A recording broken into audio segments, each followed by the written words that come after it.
Amen. En ce matin, le titre du message, bien-aimé, c'est « Accepte de te réconcilier avec ton Dieu ». Bien-aimé, nous qui connaissons le Seigneur, des fois, ça nous arrive, je ne sais pas si ça vous arrive, mais moi ça m'arrive. Ça nous arrive d'en vouloir au Seigneur alors qu'il n'y a pas de raison. On lui en veut parce que ce qu'on attendait ou ce qu'on aspirait ou ce qu'on voulait, eh bien, il ne nous l'a pas donné. Amen. Des fois, ça peut être entraîné par le doute, ça peut être entraîné par la colère. Mais lorsque Dieu ne nous donne pas quelque chose, c'est toujours pour une bonne raison. Amen. C'est toujours dans une démarche d'amour. C'est aussi bien souvent parce que certainement le temps n'est pas encore arrivé. Un exemple simple, vous n'allez pas donner à un enfant un véhicule même s'il en a besoin, il veut, il désire. Il n'a pas l'âge, il sera hors la loi. Et il y a une première chose à faire, il faut qu'il passe son permis. Amen. Et Dieu, il agit de la même manière, mais encore mieux, puisqu'il est Dieu. Amen. Bien souvent, bien-aimés, nos difficultés viennent pourquoi? Elles ne viennent pas de Dieu, mais elles viennent de nous. C'est pourquoi je vous invite à faire une lecture avec moi dans le livre de Jacques, chapitre 4, et nous allons lire du verset 1 à 3. Jacques 4, verset 1 à 3. D'où viennent les luttes, d'où viennent les querelles parmi vous? N'est-ce pas de vos passions qui combattent dans vos membres? Vous convoitez et vous ne possédez pas. Vous êtes meurtriers et envieux et vous ne pouvez pas obtenir. Vous avez des querelles et des luttes et vous ne possédez pas parce que vous ne demandez pas. Vous demandez, c'est jusqu'à 3, vous demandez et vous ne recevez pas parce que vous demandez mal dans le but de satisfaire vos passions. Amen. Amen. La Bible nous dit, bien-aimés, que cherchez premièrement le royaume des cieux et sa justice, et toutes choses vous seront données par-dessus. Amen. Mais bien souvent, en tant qu'homme, en tant qu'être humain, notre première démarche, c'est pour satisfaire nos besoins primaires. N'est-ce pas? Amen. Pour satisfaire nos besoins primaires, c'est-à-dire les besoins de la chair. Et nous savons aussi que la chair n'accomplit pas la volonté de Dieu, n'est-ce pas?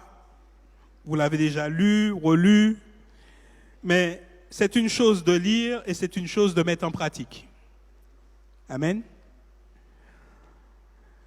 Le Seigneur nous dit, bien-aimés, que c'est bien souvent parce que nous demandons mal, parce que nous mettons en avant nos aspirations personnelles. Mais en aucune raison, nous n'avons le droit d'en vouloir au Seigneur pour quoi que ce soit.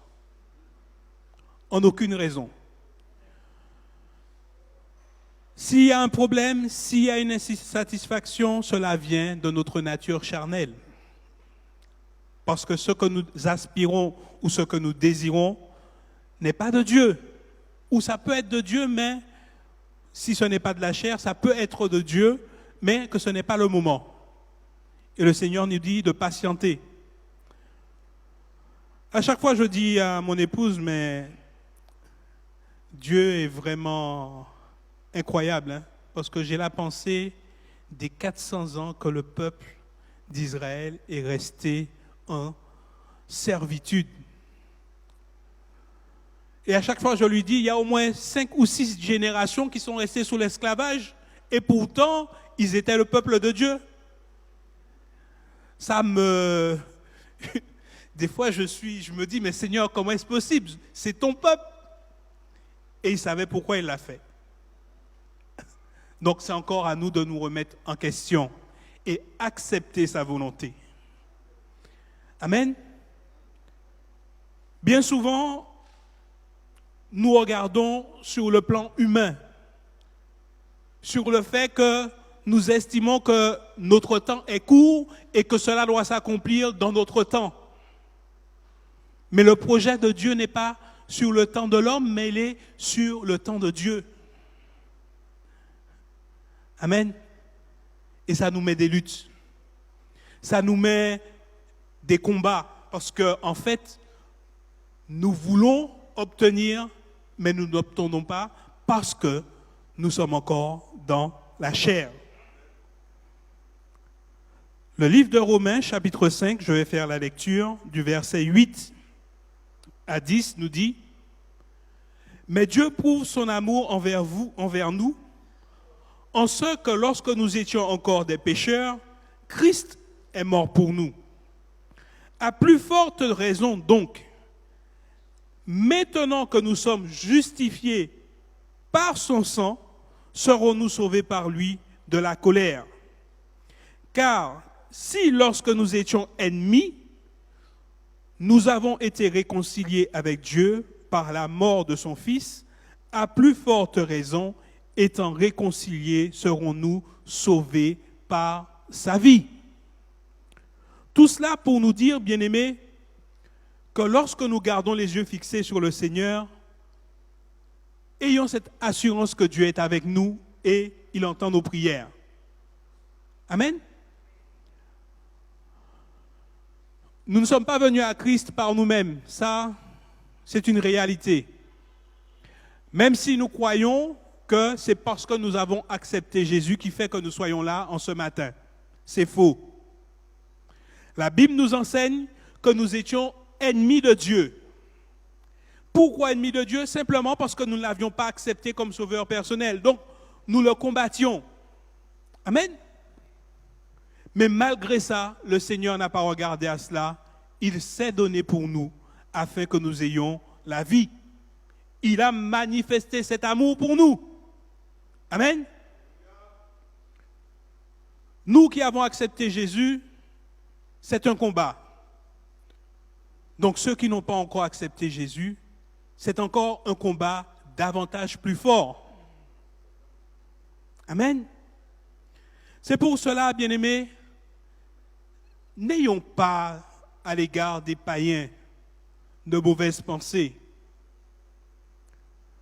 Nous sommes des êtres spirituels.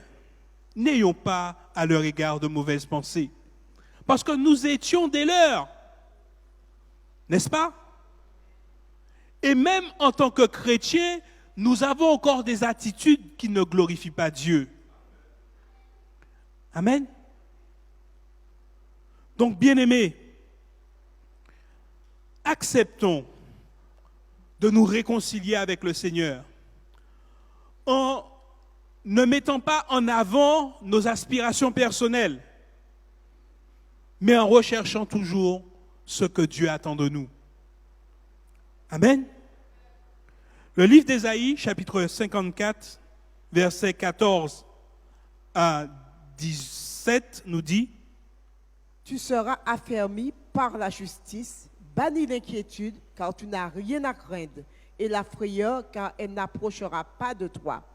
Si l'on forme des complots, cela ne viendra pas de moi. Quiconque se liguera contre toi tombera sous ton pouvoir. Voici, j'ai créé l'ouvrier qui souffle le charbon au feu et qui fabrique une arme par son travail. Mais j'ai créé aussi le destructeur pour la briser.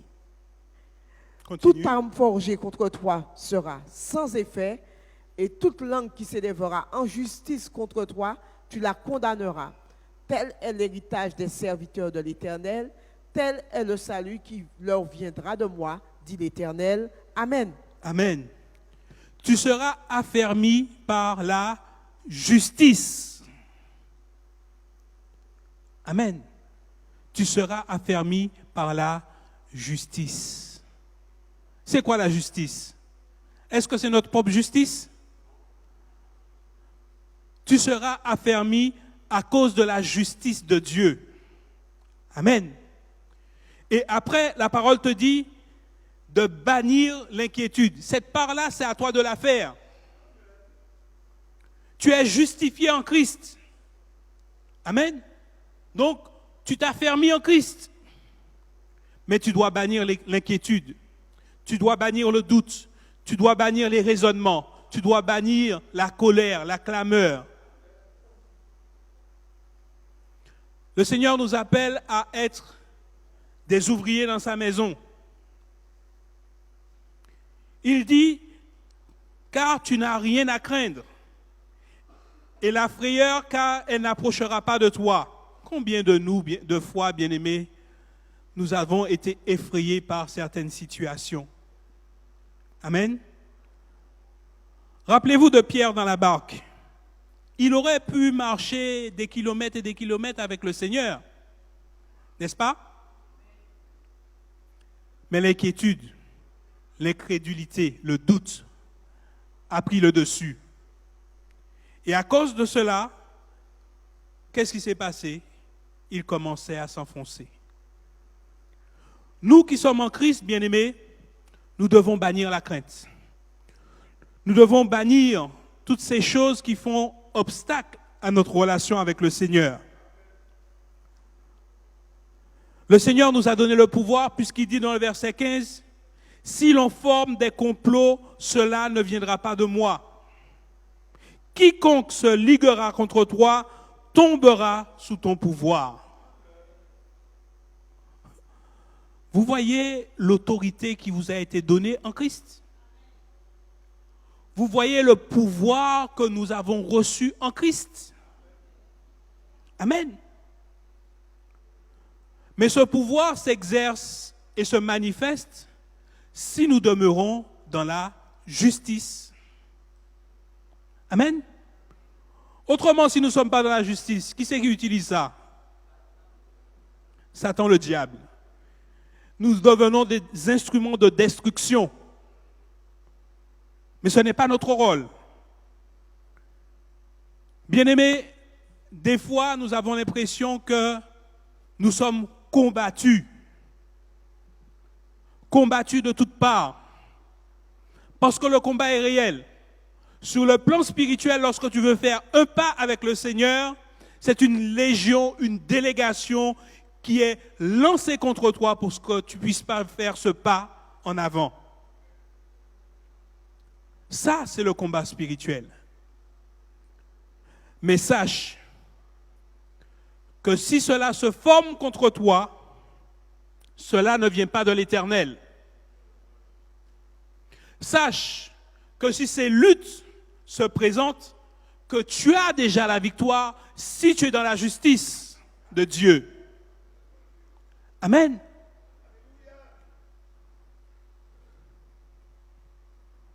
Bien-aimés, la Bible nous enseigne que quiconque se ligue contre toi tombera sous ton pouvoir. Les dominations, les autorités, tout ce qui s'ensuit, les esprits méchants et autres, ne peuvent pas dominer notre vie. Ça, c'est un mensonge du diable. Ça, c'est un mensonge du diable, bien-aimés. Nous pouvons rester sous un joug durant un temps, mais nous devons obtenir notre délivrance à un moment donné. Amen. Amen. Ça, c'est le cheminement normal de la marche chrétienne. Amen. Le Seigneur nous dit, « Voici, j'ai créé l'ouvrier qui souffle le charbon au feu et qui fabrique une arme par son travail. » Mais il a dit aussi, « Mais j'ai créé aussi le destructeur pour la briser. » Le Seigneur a tout entre ses mains. Et lorsque nous nous appuyons sur lui, nous avons les armes qu'il a mises à notre disposition. Le verset 17, « Toute arme forgée contre toi sera sans effet, et toute langue qui s'élève en justice contre toi, tu la condamneras. » Il y a un point important sur lequel nous ne portons pas souvent attention. Bien-aimés, il y a des personnes, ils aiment le commérage. Ils en mettent Milan, ils en mettent Cancan, et même en tant que chrétien, ils en dans ça toujours, ils en mettent ça. Mais la Bible t'enseigne, bien-aimé, que lorsque tu entends des paroles néfastes, des paroles qui ne viennent pas de Dieu, ton devoir, c'est de condamner ces paroles-là, de les briser au nom du Seigneur Jésus, de les renvoyer dans les lieux arides au nom de Jésus, de ne pas accepter ces paroles dans ta vie. Amen. Bien-aimés, c'est pour ça que le Seigneur nous met en garde. Il nous dit, ne vous mettez pas en compagnie des moqueurs. Parce que ça va vous mettre trop de combats. À un moment donné, à force d'être dans une atmosphère, eh ben, vous êtes imprégné par l'atmosphère, vous ne faites même plus attention. Vous êtes déjà enrôlé dans l'atmosphère. Mais lorsque vous êtes vigilant, que votre esprit est en éveil, vous condamnez ces paroles-là. Vous refusez que des paroles de malédiction soient prononcées contre votre frère ou votre sœur, contre notre vie. Amen. Amen. Ce n'est pas toutes les paroles que vous entendez qu'il faut accepter. Non. Notre devoir, c'est de combattre. Rejeter les œuvres des ténèbres. Rejeter ces pensées impures. Ces pensées qui ne donnent pas gloire à Dieu. Amen. Toute arme forgée contre toi sera sans effet. Et toute langue qui s'élève en justice contre toi, tu les condamneras. Tel est l'héritage des serviteurs de l'Éternel. Tel est le salut qui leur viendra de moi, dit l'Éternel. C'est une promesse certaine. Une promesse certaine. Amen. Bien-aimés, nous pouvons avoir toutes sortes de difficultés parce que nous sommes humains. Mais nous devons rester en alerte par rapport à ce qui nous entoure. Ne prenons pas toutes les choses sur le premier plan, le plan physique, charnel, tu es beau, tu es gentil. Non. Derrière la partie physique, il y a la partie spirituelle. Et lorsque quelqu'un vient pour te dire des paroles qui te mettent en difficulté, ce ne sont pas des paroles qui viennent de Dieu. Ton devoir, c'est de condamner ces paroles-là. Ton devoir, c'est de le rejeter. Ton devoir, c'est de saisir ton héritage en Christ et de dire, telle est la promesse de mon Dieu à mon égard. Le Seigneur nous dit, bien-aimés, dans le psaume 46, verset 2, Dieu est pour nous un refuge, un appui, un secours qui ne manque jamais dans la détresse. Un secours qui ne manque jamais dans la détresse. Lorsque nous sommes envahis par des esprits contraires, c'est parce que nous leur donnons cette possibilité d'agir sur nous. Parce que nous acceptons certaines paroles, nous acceptons certaines conversations, nous acceptons certaines choses qui ne devraient pas être. Dieu est pour nous le Dieu des délivrances. Dans le psaume 68, verset 20, et l'Éternel, le Seigneur, peut nous garantir de la mort. Rappelons-nous, bien-aimés, que ce Dieu que nous servons est un Dieu qui nous aime infiniment, grandement. Jean 3, le verset 16 nous dit, versets 16 et 17, c'est un verset que tout le monde, je crois, connaît, tous les chrétiens savent citer. Car Dieu a tant aimé le monde qu'il a donné son Fils unique, afin que quiconque croit en lui ne périsse point, mais qu'il ait la vie éternelle. Dieu, en effet, n'a pas envoyé son Fils dans le monde pour qu'il juge le monde, mais pour que le monde soit sauvé par lui. Bien-aimé, en tant que chrétien, vous savez qu'il y a des gens qui utilisent la parole pour fouetter les gens. Ils connaissent tous les versets. Comme un verset. Oui, le Seigneur a dit ne pas faire. Le Seigneur a dit, le Seigneur a dit, le Seigneur a dit. Pour corriger les gens soi-disant. Mais est-ce que c'est pour ça que le Seigneur nous a envoyés? Le Seigneur ne nous a pas envoyés pour ça, bien-aimés. La Bible nous dit, mais pour que le monde soit sauvé par lui.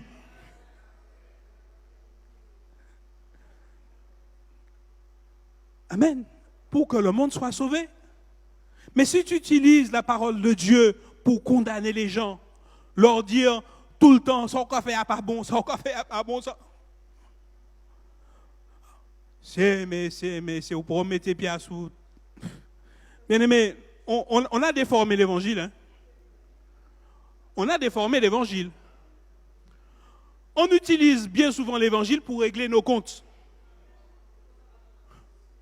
Pour régler nos comptes. Nous oublions que l'évangile est fait pour sauver. Pour apporter une solution à celui qui n'est pas éclairé. Celui qui demeure et qui est dans le péché, c'est parce qu'il n'a pas été éclairé. Il peut avoir la connaissance, mais l'esprit ne l'a pas visité. Et ce qui fait la différence, c'est que l'esprit te visite. Pourquoi? Parce que c'est l'esprit qui convainc de péché, de jugement et de justice. Nous pouvons rester 30 ans dans cette église, à entendre la parole jour après jour. Mais si l'esprit ne nous a pas visités, nous ne changeons pas parce que nous ne laissons pas l'esprit faire le travail en nous. Il y a une différence entre la chair et l'esprit, la religion et ce que Dieu attend de nous. Rappelez-vous, bien-aimés, les scribes et les pharisiens, il n'y avait pas d'hommes plus connaissant la parole qu'eux.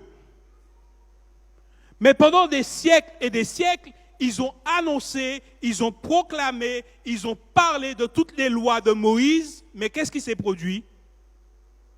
L'homme est toujours resté dans cet état parce qu'il n'y avait pas de solution. Jésus n'était pas encore venu. Amen. Jésus n'était pas encore venu. Et le Saint-Esprit n'avait pas encore commencé son œuvre dans l'homme. Amen. Bien-aimés, si nous n'avons pas été visités par l'Esprit, nous sommes pires que les païens. Même si nous citons les versets bibliques, nous sommes pires que les païens. Nous pouvons être... Il y a un exemple qui a été pris ce matin. Qui c'est qui parlait de Simon? C'est toi, Marie-Claude? Simon, il était magicien. Il avait vu que Dieu est bon. Il a vu que ce qu'il possédait et que ce que Dieu est, il y a une différence. Il ne nous est pas relaté combien de temps après que s'est produit cette action où il a demandé de payer pour le Saint-Esprit. Ça peut être 1 an, ça peut être 2 ans, ça peut être 5 ans, ça peut être je ne sais combien de temps. Il était converti. Je crois même que c'est même lui qui a donné ses livres à brûler, c'est ça? Non? Certainement, il était dans le lot.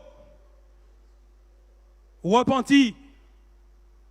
Mais tant que le Saint-Esprit t'a pas visité, puisqu'il nous est relaté qu'il voulait payer pour obtenir ce Saint-Esprit. Donc ça veut dire qu'il n'avait pas encore été visité par l'Esprit. Donc il était capable, même étant comme quelqu'un qui a accepté le Seigneur, il était capable de faire tout et n'importe quoi.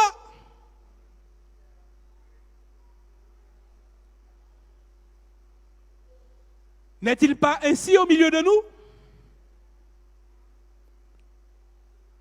Bien-aimés dans le Seigneur, vous savez, l'Église de Christ est composée de différentes pierres pour former son édifice. Il y a la pierre qui se trouve tout en haut, mais il y a la pierre qu'on ne voit pas, mais qui est dans les fondations. Et c'est ce qui fait que l'édifice est là. Et chacun a son importance. Amen. C'est pourquoi nous devons rechercher toujours, non pas à nous plaire à nous-mêmes, mais qu'est-ce que le Seigneur attend de nous? Qu'est-ce que, dans cette situation, qu'est-ce que Dieu attend de moi? Le Seigneur nous dit dans le livre de, excusez-moi que je regarde la référence,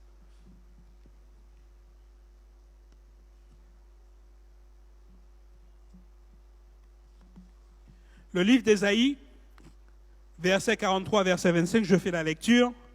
C'est moi qui efface ces transgressions pour l'amour de moi. Et je ne me souviendrai plus de tes péchés. Ésaïe 43, verset 25. Donc, il parlait au peuple d'Israël. Il leur disait, mais c'est parce que je vous aime que j'efface vos transgressions. C'est parce que je veux que vous puissiez être avec moi que j'ôte devant ma face votre souillure. Ce n'est pas parce que vous êtes meilleur, mais à cause de l'amour que j'ai pour vous que je fais cela. Ésaïe 44, verset 22 nous dit, « J'efface tes transgressions comme un nuage, et tes péchés comme une nuée. Reviens à moi, car je t'ai racheté. » Vous imaginez ces paroles d'amour que Dieu a pour nous, bien-aimés? Reviens à moi, car je t'ai racheté. Je ne tiendrai plus compte de tes transgressions parce que par amour pour toi, je me suis donné. J'ai mis en oubli tes manquements, tes transgressions. Donc, Ésaïe 43, verset 25, le premier, et Ésaïe 44, verset 22, le second. Le Seigneur nous encourage encore en nous disant, bien-aimés, dans Proverbe 3, verset 25, « Ne redoute ni une terreur soudaine, ni une attaque de la part des méchants, car l'Éternel sera ton assurance, et il préservera ton pied de toute embûche. » Là, nous sommes dans Proverbe, verset 3, verset 25 et verset 26. Nous doutons trop de l'amour de Dieu pour nous, bien-aimés. Nous voyons souvent plus les terreurs que la bonté de Dieu. Nous voyons plus la faute de Dieu que son amour. Si je ne fais pas ça, le Seigneur va me frapper. Si je ne dis pas ça, le Seigneur va m'écraser. Mais avant de te frapper, de t'écraser, c'est un Dieu d'amour. Il va te gagner déjà dans l'amour. Et si tu mérites la correction, il ne va pas manquer de te corriger, puisqu'il est Dieu. Mais il va déjà te gagner par l'amour. Tu peux être dans la plus grande profondeur qu'il y ait de l'iniquité. Jésus est capable de t'en sortir et de te sauver. C'est ce Jésus-là que moi je connais. Amen. Et c'est à ce Jésus-là que vous devez vous confier. Vous imaginez un Dieu tout-puissant qui n'avait besoin de rien, qui sort de son trône de gloire par amour pour l'humanité, qui se donne sur la croix, qui passe toutes les souffrances à laquelle il est passé pour ensuite nous détruire? Non. Sa première action, ce sera de tout mettre en œuvre pour nous sauver. C'est ça sa première action. Mais étant libre de notre choix, puisqu'il nous a créés libres, il n'ira pas au-delà de notre choix. Donc ça veut dire que si nous sommes condamnés, ce n'est pas lui qui nous a condamnés, mais nous nous sommes condamnés nous-mêmes. L'action de Dieu n'est pas pour nous tuer, mais c'est pour nous sauver. Son amour, bien-aimé, est infiniment grand pour nous. Dans Jean chapitre 15, verset 16, il dit « Ce n'est pas vous qui m'avez choisi, mais moi je vous ai choisi et je vous ai établi afin que vous alliez et que vous portiez du fruit. » On en a parlé ce matin. « Et que votre fruit demeure afin que ce que vous demanderez au Père en mon nom, il vous le donne. » Moi, c'est ce Dieu-là que je connais. Romains chapitre 8, verset 29, verset 30. Car ceux qu'il a connus d'avance, il les a aussi prédestinés à être semblables à l'image de son Fils, afin que son Fils fût le premier-né entre plusieurs, et ceux qu'il a prédestinés, il les a aussi appelés, et ceux qu'il a appelés, il les a aussi justifiés, et ceux qu'il a justifiés, il les a aussi glorifiés. Amen. Nous sommes appelés pour la gloire de Dieu. Nous sommes appelés pour porter des solutions à ce monde. Nous sommes des porteurs de solutions. Amen. Le monde est ce qu'il est. Nous ne pouvons pas refaire le monde. Mais ce que nous avons en nous peut changer le monde. Amen. Ce que nous avons en nous peut changer l'atmosphère d'un lieu. Ce que nous avons en nous peut changer notre quartier. Amen.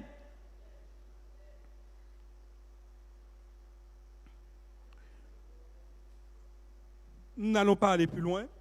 Je vais juste lire un passage, bien-aimé.